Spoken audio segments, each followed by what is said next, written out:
Hello, YouTube. Mike here from the Mind of Mike channel, and welcome to my 300 and maybe 61 subscriber special.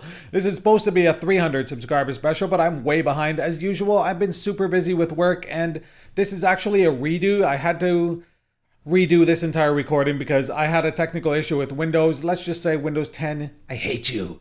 You love to update things and not tell me and reset my settings, and yeah, anyway. It wasn't good. So basically, I am doing a redo right now. What I'm basically doing for this one is I'm going to be doing a Q&A, and I'm going to be showing you something from my past, something from Minecraft at the end that I hope you'll find interesting. But first, we are going to do a bunch of questions, all right?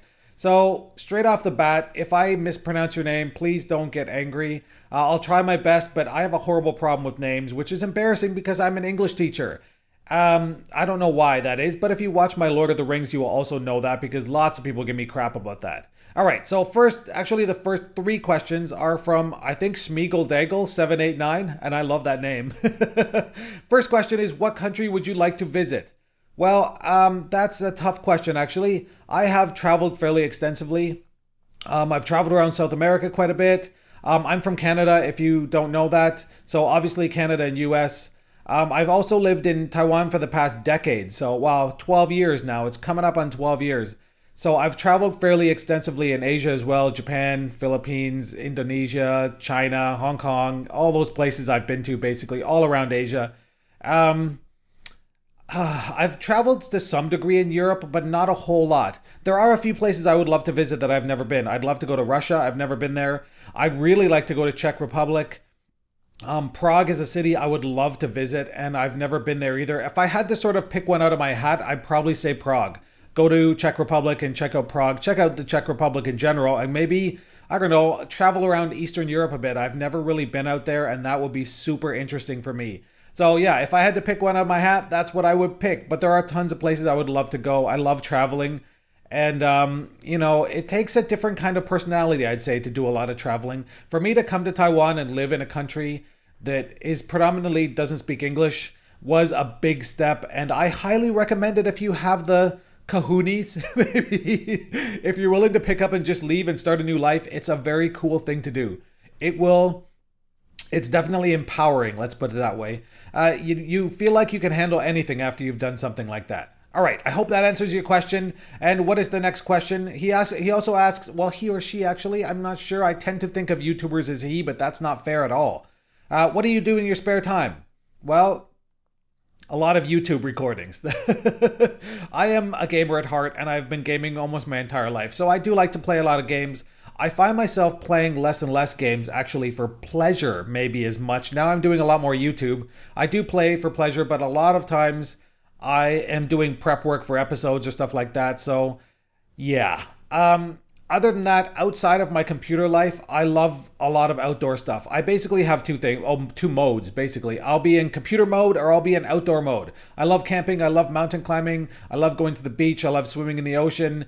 And because I live in Taiwan, there is sort of a plethora of these kind of activities. There are a lot of mountains here, a lot of almost untouched mountains, and a lot of really nice beaches, and I like to do that. And luckily, a lot of my friends are sort of into camping and stuff like that too. So we run up to the mountains and we'll go camping for a few days, or down to the beach and go camping for a few days, or hiking up in the mountains, stuff like that. I love to do that. And I grew up in Canada, and I kind of spent a lot of my time in northern Canada, especially during the summers in the forest and just wandering around. So I love nature. I find it sort of the great equalizer for me. It's very peaceful. I can release my stress once I get out into nature. So that is something I love to do. All right, next question. What favorite era of history do you enjoy the most? I like the Russian Revolution and World War II, also the Spartans. Well, favorite era of history, man. I'd have to say probably World War II. I read a lot of books, and I read a lot of fiction and nonfiction both about World War II. My grandfather and my father went through World War II, so I guess it's probably more personal to me. A lot of people I grew up with had war stories and stuff like that. So, my grandfather was French, and, they kind of went through a lot during World War II. So I guess it's the most personal time in history for me, modern history anyway. I've studied ancient Chinese history as well, and I've studied I don't know. European history never really interested me as much. I don't really know why that is. All right, next question. Tycho Winster and Luke Tang both had similar questions. Tycho asked, how did you decide to start YouTube? And Luke asked, how did you decide to start Lord of the Rings Minecraft? So I'll sort of answer these in sequence. YouTube's a tough one. I've gone through a number of false starts doing YouTube channels. I recorded almost an entire playthrough of Skyrim several years ago that never has seen the light of day. And I actually recently went back looking for it because I thought I might have it on a hard drive somewhere, and I figured I'll just publish it and see what happens. But yeah, it's lost in the mist of time, which is unfortunate because it was pretty good. It was probably better than my initial Minecraft series. So yeah, what made me decide to start YouTube? I don't know. I watched a lot of YouTube videos, and I love gaming. And I do a lot of recordings for other stuff. I've done educational recordings, and I do stuff for my school and stuff like that. So I'm used to talking. I'm used to standing in front of a camera and doing weird stuff.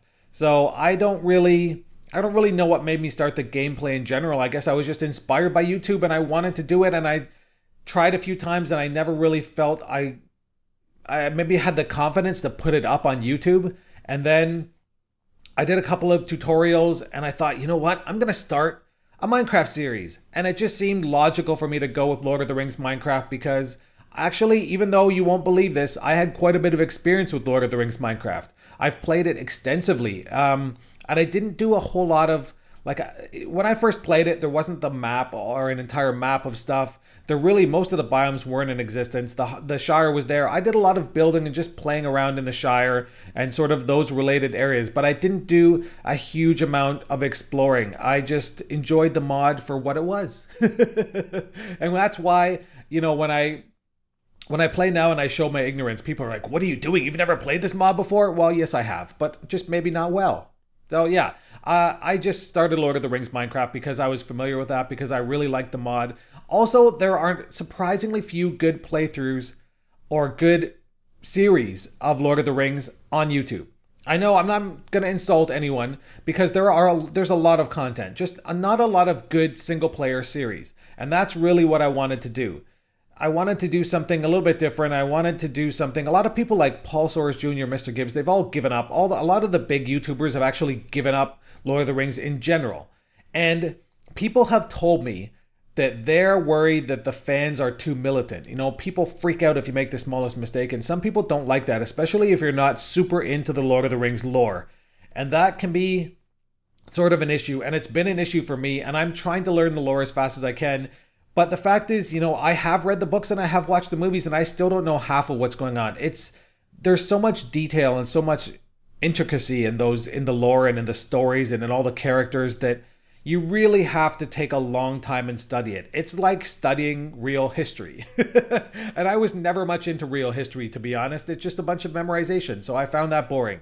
So yeah, that's why. And I do get a lot of crap for that. But, hopefully I'm getting better. Hopefully you guys help me a lot. The commentary and the comments, people that give me feedback and teach me things about the mod or about Lord of the Rings in general. Thank you so much, because you're really helping me and I'm trying to learn.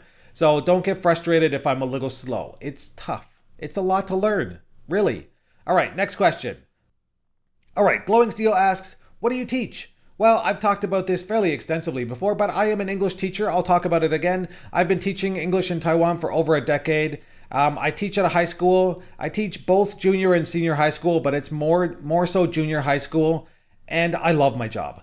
Like any job, there are days when you don't want to get up, you don't want to go to work, but I generally love it. I'm very, very lucky to have had this opportunity to do this job. And I love teaching kids. I love the idea of shaping their minds for the future. And they, to a large degree, shape my mind. So teachers, if you're a teacher, don't underestimate your kids. A lot of them are way smarter than you give them credit for.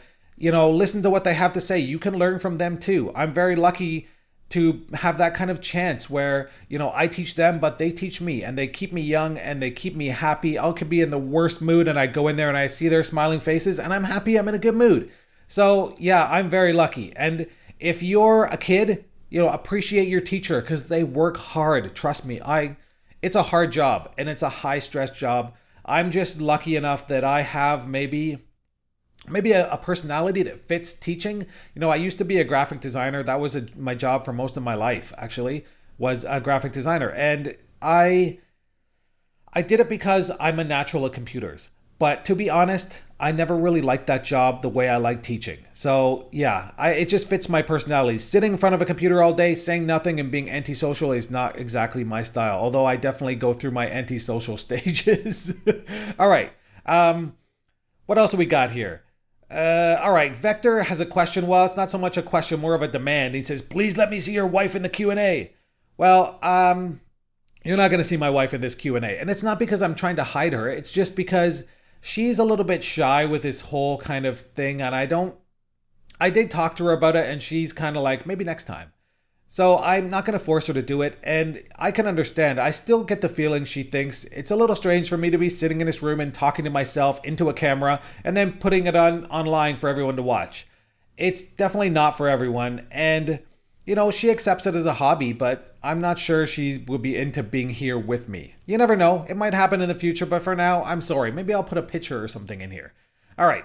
Luke Tang, he asked me, would you be starting any other series in the future? Any teasers or ideas?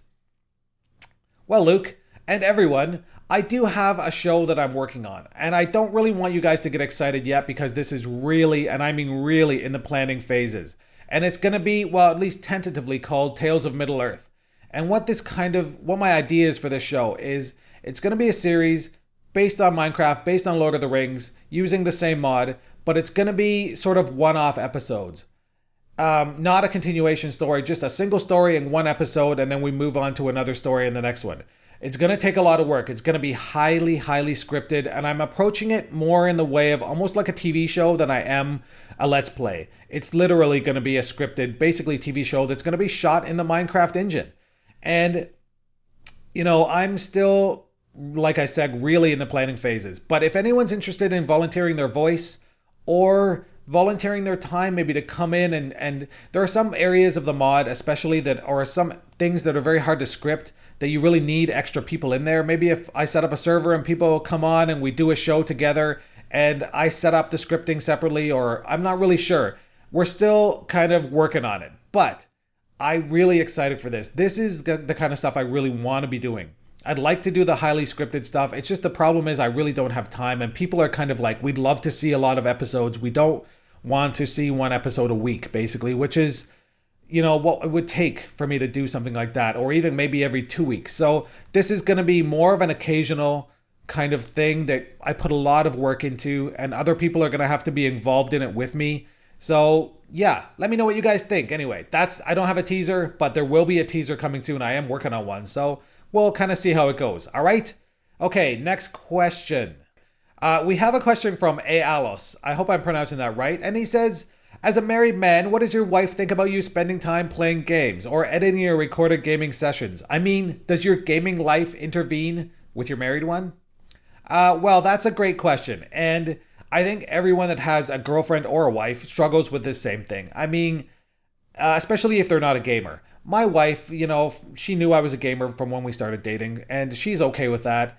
There are times, I will say, where I go a little overboard. I tend to be a fairly obsessive person, and I'm one of those people where if I do something, I do it constantly. And I go through stages kind of where I'll get super excited about something and then I give up and blah, blah, blah. It kind of depends on what the occupation is. But she accepts this is my hobby and she's okay with me doing YouTube. Generally, I do my recordings in the morning when she's at work and I'm not at work. I work some mornings, but not all. So I generally do it when she's not home.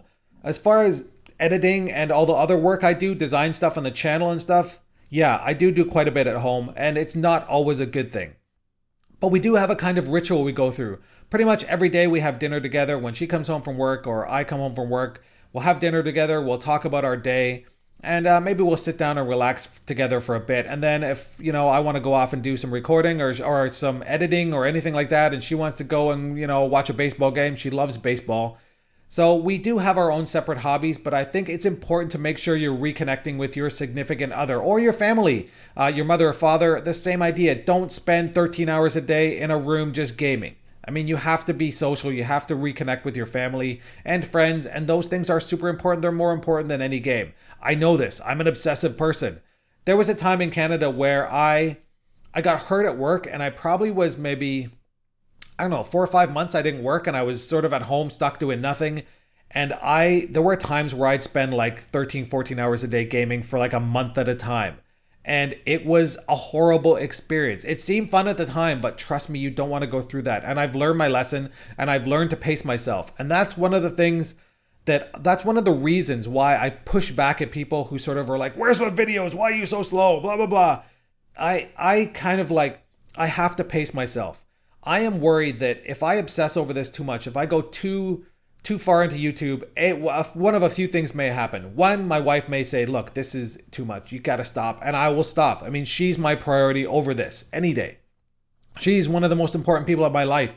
And I don't want to screw that up because I'm sitting in front of a camera playing games. So as long as she's okay with it, then I will keep doing it. But I'm worried that I will burn myself out. That, I find myself, sometimes I'll go to bed and I'll be thinking about, instead of my work, which is more important, I'll be thinking about what I'm going to be doing in my video the next day. Or, I want it to be balanced in a way where I get up and I'm excited to record. I'm excited to do these things. I don't want it to turn into just another job that I hate doing.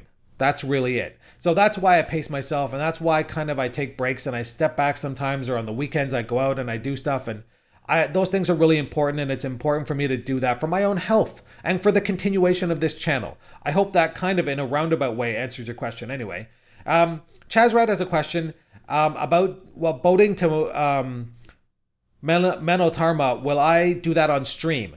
Probably not, but you never know. I mean, the problem is this. I'll probably spend like 5 hours in a boat searching for the stupid island, and I'm not sure how interesting of a stream that'll be. I was actually thinking that I might sort of set the boat just to go, and then I would play something else, basically, and have it like a picture-in-picture stream where I'm going to Menotarma, but I'm also playing another game at the same time and just occasionally checking where my boat is.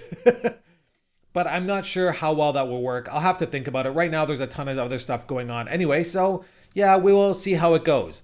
All right, and Melchizedek Babatund, he also asked, what do you do in your spare time when you're not recording? I've basically answered that. I like to go outdoors, and I like to do a lot of computer-related stuff too. I like to build computers. I build fairly high-end rigs for people here in Taiwan and for my friends sometimes. And I do a lot of work on my own computer. I build everything from scratch, and I do a lot of optimizing and tweaking. Basically, my computer is overclocked to within an inch of its life. Trust me, it's just struggling all the time. Melchizedek Babatund also asked me, what is your favorite Minecraft mod? Well, I guess you guys probably should know by now. It's Minecraft Lord of the Rings. I love it. I love it to death. I have played some other mods. I haven't extensively played other mods, I'll be honest. But I have done, I always play with some kinds of mods, but I generally haven't played some of the bigger mods just because Lord of the Rings, it's so cohesive compared to other mods. All the factions, the map system, everything is just perfect. It's how I wanted the original Minecraft to be, honestly. A world that you can explore that has meaning, and the places have meaning, and they have a history, and they have a background. Vanilla Minecraft is just basically literally empty, a sandbox where it's a very lonely experience and you don't feel necessarily like you're involved in the world. But in Lord of the Rings, it's very immersive in that you feel like you're involved. People like you or hate you. They have opinions based on what you do, and I love it to death. So favorite mod, hands down, Lord of the Rings. All right, my last question. XX Magic XX. And my last question by XX Magic XX. Wow, Magic Gaming. Asks, what's your favorite flavor of ice cream?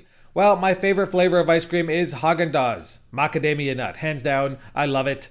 I love Haagen-Dazs in general. I'm not a huge fan of other ice creams, to be perfectly honest. Once you've had Haagen-Dazs, you never go back. You know what I'm saying? Yeah, I love it. Macadamia nut. So if you want to send me anything, send me that.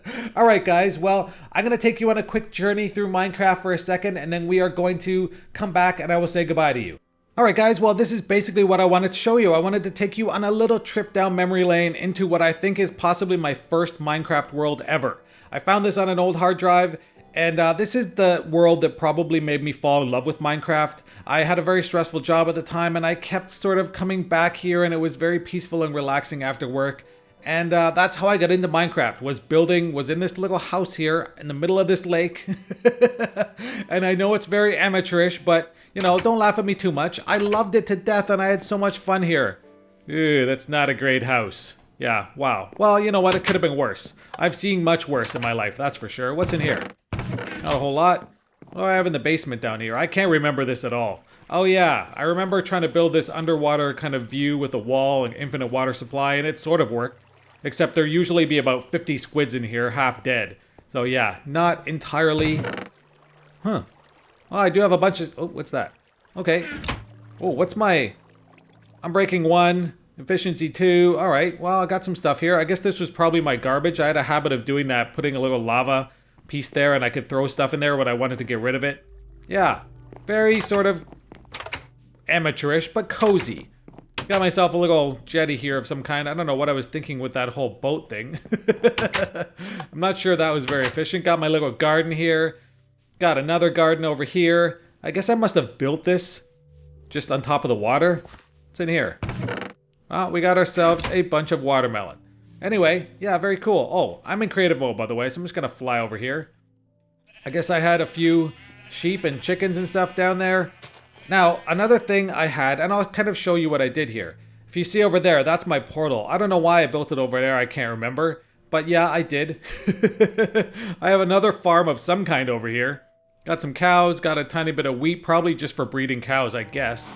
And this was, well, my portal, which is apparently on fire. What's in here? Well, I guess just a little rest stop, maybe. Alright, so we're gonna go through the portal. Now, one of the things, I actually built something over there inside that mountain, but it's basically was half finished. It's a little, just basically a hole in the wall with a bed and stuff. We're gonna go through here because what I've talked about before was I had a really hard time finding villages in the past in Minecraft world. So, I actually found a village and I built this little, basically a transportation system through the nether to make it faster. It's working on. I hear a ghast over there. That sound is still creepy. I actually heard that's Notch's cat. Is that true? That sound was his cat that he recorded, turned it into a ghast. Yep, we're traveling through the nether. Nether transportation system. Oh, blazes over there too. Alright, hopefully there's none inside this place. Although I'm in creative, who cares? So yeah, that's my transportation system. You guys probably know if you love Minecraft. You know, the nether coordinates basically are the same as the Minecraft overworld coordinates, but it's a lot smaller, so you end up traveling faster, basically. Oh, look, I'm here. Wait a minute. Where's my... Oh, my house is over here. Alright, so you can see this was sort of my second house 2.0. I have a bigger farm, more stuff going on here. I'm trying to grow a lot of stuff. And I built this little back entrance, I guess. I don't really know where... Oh, the village is down there. Okay, so this is my house right here on top of the hill. And again, very amateurish and sort of boxy and, yeah, ugly now that I look at it. But it kind of looks like my house in Lord of the Rings in the first season, so... something similar. Alright, got myself a little fireplace here. Not very well furnished, but hey, you know, things happened. My basement, of course, my sort of work area. Ooh, kind of like that, actually. Alright, yeah, I got some fire going. Got my enchanting here, got a brewing stand. Empty cauldron. What do I got in here? Oh, I guess, oh, a diamond pickaxe. I'm breaking 3 and efficiency 3? What was I using this thing for? Wow. Alright, very cool. Alright, my enchanting room, that's my bed for whatever reason. I don't know why it's there. What's down here? I don't remember any of this. Probably a mine, I guess, if I were... Oh, I guess I don't know why I was growing it there. Okay. Sure, yeah, so I guess this is probably just a mine. Take a tiny bit of a look in case I did something weird down here. No, I didn't. Probably just a mine. Or a cave system that I found and exploited somehow. Alright, what's this way? Ugh. Oh, a giant pool of lava. Okay.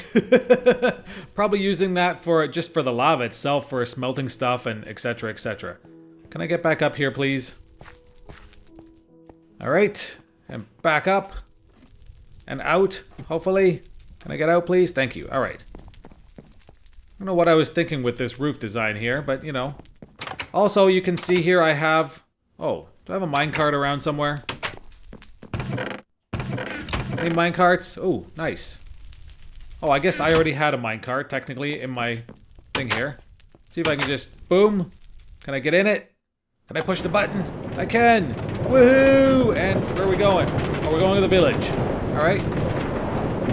Already a minecart here. This could be interesting. Okay. Well, we got a few minecarts here. Wow. All right. Anyway. Oh, nice little iron golem over there. So this is the village I had found, and I had started sort of building my own little houses and trying to improve on the village in general. I don't know if I was ever successful. Well, I guess I probably blocked someone off in there for some reason. When I found this village, there was a huge chasm here just right in the middle of the village, and I fixed it up kind of thing, sort of anyway. A lot of cobble. Here I was trying to build dormitories, I think. I was trying to breed villagers, and I don't know if I was ever really successful. There's like a half-finished house here with a flower in it. So yeah, it was very much an experimental kind of thing for me. I started building a railway because actually my other house, which is really far away, it's over in this direction. I was going to build a railway, I think, and then I just said, screw it, I'm going to build one through the nether because it's way, way too long. I also had another, I guess, a farm over here and a train station. You can see, if you watch Paulsaurus Jr., you can probably see that the train station is similar to stuff he's designed. I think I probably took his design, basically, and just went with it. When I was learning how to do the railway stuff, especially in some parts of Minecraft, I would watch some series online and just sort of check it out. But anyway, this was basically my first building attempts in Minecraft. And you can see I haven't progressed that much since then. But, you know, for me, it's a trip down memory lane, and it's the reason I fell in love with Minecraft is this place. I spend a lot of time here, even though it may not look like it. Just, you know, wandering around and just farming and doing all kinds of stuff and learning the game itself. Anyway, yeah, I hope you enjoyed watching this, and I'm gonna take you back to my webcam. Alright guys, well thank you very much for joining me on my 300 subscriber special and taking a trip down memory lane with me into my first Minecraft world. And I'll talk to you guys very quickly about a couple things before I go. First, I wanted to talk very quickly about my system. A lot of people ask me about that. My microphone is an Audio-Technica A2020 USB. And it's a decent mic. There's not a lot of features, but the sound is crisp and clear. I did have a snowball. Well, I do have a snowball, but I don't use it anymore because, I don't know, the sound always sounded a little muffled. There was too much bass, and it just didn't sound as good as the Audio-Technica. So that's what I'm going with right now. My webcam is a Logitech, I think it's a C920. I can't remember the exact model number. It is one of the higher end ones. It's not bad. You're watching it now. It's not great. It's not bad. You know, ideally, I'd like to go with an actual camera. If I'm going to do this a lot, I'm definitely going to have to go with a better camera than this. The webcam's okay for now. My system is a little bit older, but it's still trucking along. It's an i7 3770K. It is overclocked to within an inch of its life at 4.6, 4.7 gigahertz, depending on how hot it is in here. I have a couple of SSDs that I record to generally. I have a 512 and a 256 SSD, and that's what I record to because I require a very fast hard drive for 60 frames per second without getting any kind of lag or anything. So I also have 32 gig of memory. No, that's a bit of an overkill, but you know, it's good for editing videos. It helps a lot. I also run Minecraft and other games from a RAM drive. So when I'm recording, that cuts down the lag as well. If I can run them from memory, especially Minecraft, because it has to load a lot of chunks and stuff like that. So the faster, the better. So having a lot of memory makes a big difference. My video card is an EVGA 970 4 gig, which is not bad. A lot of people might say that's good, but I'm not really sure I'm convinced. It's not a bad card. It has its ups and its downs, but it basically does the job.